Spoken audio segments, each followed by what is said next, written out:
Hello again. Welcome back. I'm Tamara Neo, and this is NeoMix.Live. Thank you for joining us. Please take a moment to subscribe to the channel and like this video, and you'll get notifications of the next time I do one. We're here tonight to talk about Van Gogh and the Van Gogh experience. It's currently across the country in about 7 or 8 cities. It can be seen now internationally as well, and I had the great opportunity to go see it about a week and a half ago in Scottsdale, Arizona, and completely fell in love. I will not miss another one like this. It was really, really powerful for me, and I'd like to share it with you. So let me dive into, I've got a video to tell you a little bit about that experience, and we'll talk throughout and we'll talk afterwards. All right, so let's get started. That is my sweet 17-year-old baby girl, and it was her birthday, but she took me to Scottsdale for the experience. My 3 children are absolutely my masterworks, hands down. So that's the entrance to the experience. And of course, it's Vincent van Gogh.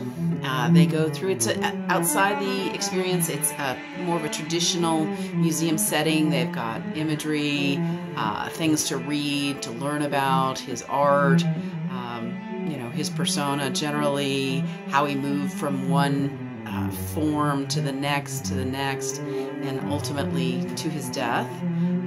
He did die very young, age of 37. He was born in 1853, and he died at 37 from a self-inflicted gunshot wound. He did not actually die immediately.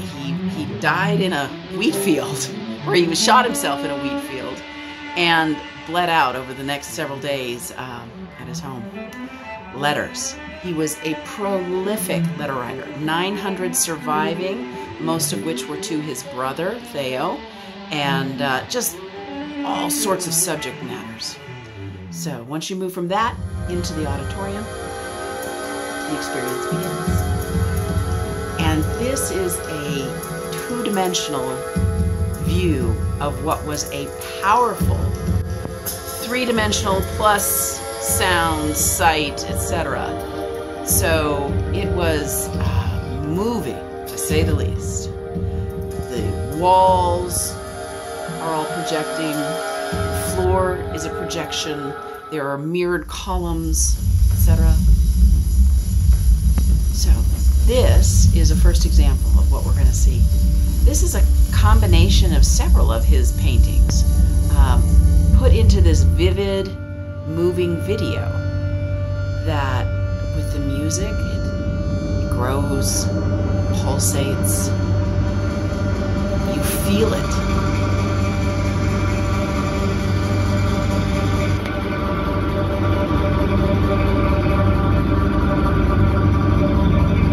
Music choices were just phenomenal. Whoever created this, it's its own artwork. My sweet angel. Yeah, we would go from Bach to Debussy to techno, from one vision story to the next to the next. Extremely moving. In fact, there was one sequence that I don't even have any video of because visually it was so stimulating and the music was so inspiring. I'm the kind of person that gets goosebumps and tears up, and I was absolutely in tears with that particular one. So this is just a little snapshot of about a 30-minute show. So from my star into the Starry Night. Look at that floor. The floor captivated me.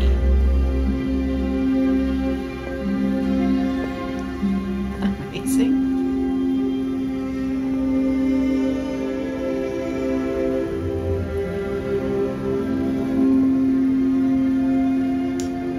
This is a good scene that you can see without anybody in it.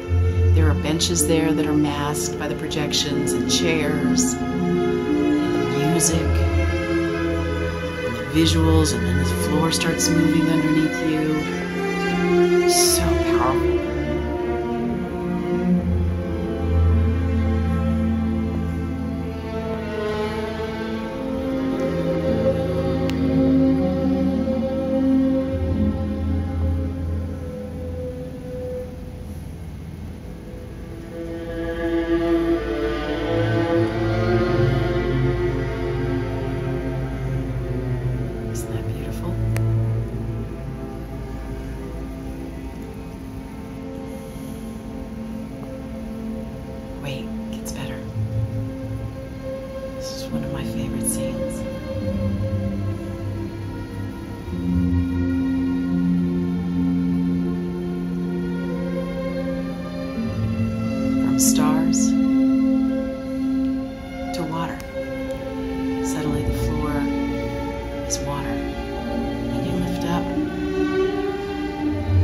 Starry Night over the Rhone.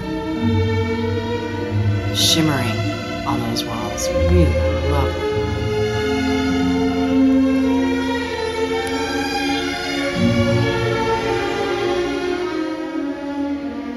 And yes, that's an image upside down. It's one of his many self-portraits.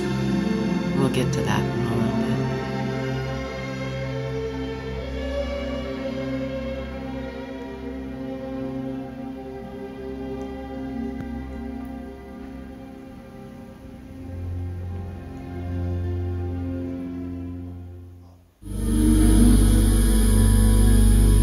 Into his sunflowers. And this is, again, a compilation of several of his paintings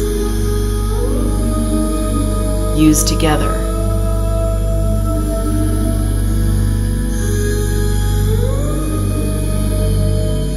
Made vivid.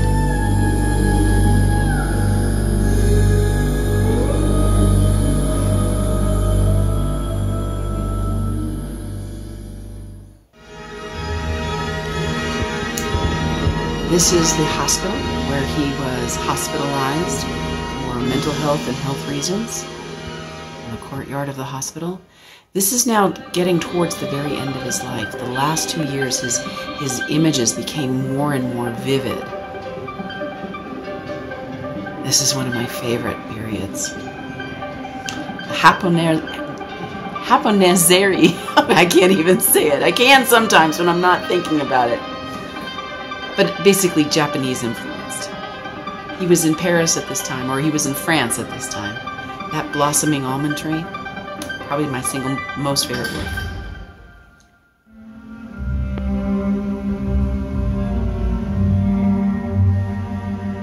By this time, June 1889, he was within a year of his death. And the imagery starts to get darker, more sparse.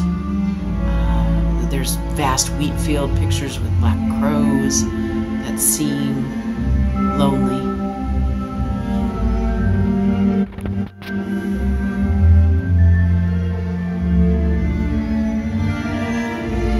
Again with the floor.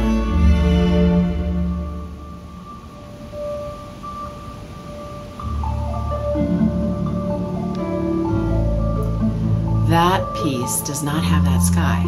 So once again, this is the video artists taking license and adding a fairly, recognizable sky to a painting that it was not part of. All those cypress trees. You can see there were multiple rooms when this was all going on. So you could look in pretty much any direction and there was another view on the same set of imageries. And the power of being surrounded by it. This does nothing to try and demonstrate that. This is just a snapshot.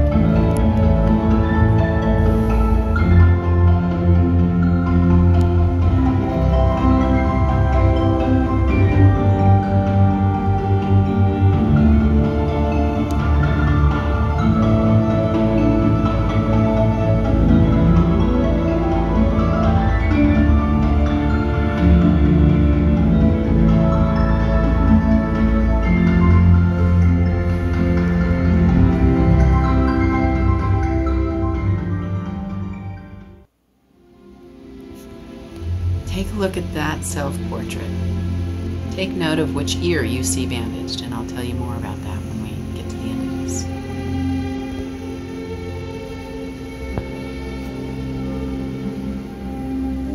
This one is interesting. That is a self-portrait, but the candles are not part of the self-portrait. However, he was known to put candles up in his hat so that he could continue to paint into the night. So that they've again taken creative license and added it into a known self-portrait for the purposes of then, one by one, blowing those candles out until they're all extinguished.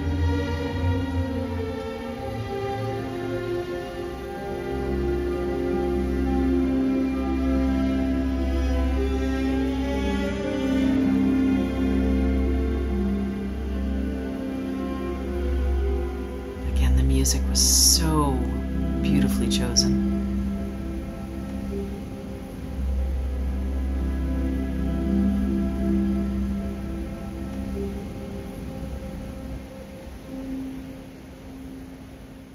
Ending with my favorite, All of His Flowers.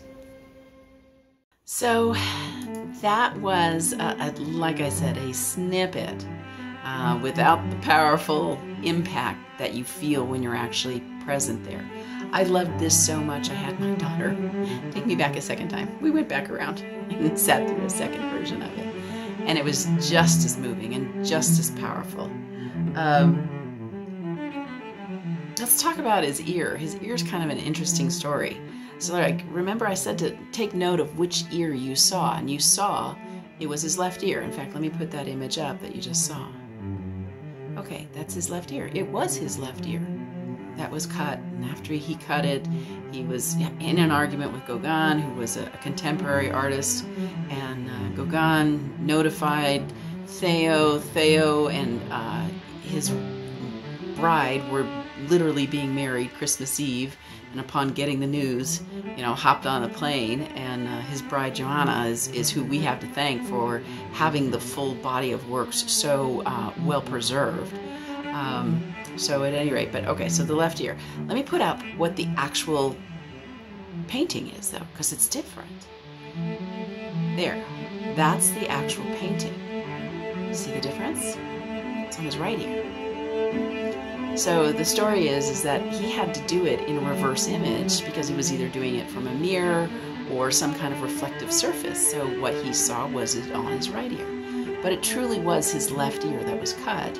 And the purveyors of this experience took license to make sure that it looked correct. I thought that was kind of interesting and something that I overlooked at first. So that's the majority of the imagery. Like I said, there were several scenes I just was so overwhelmed. There's no way I could even turn a camera on because they were so beautiful, so beautifully done.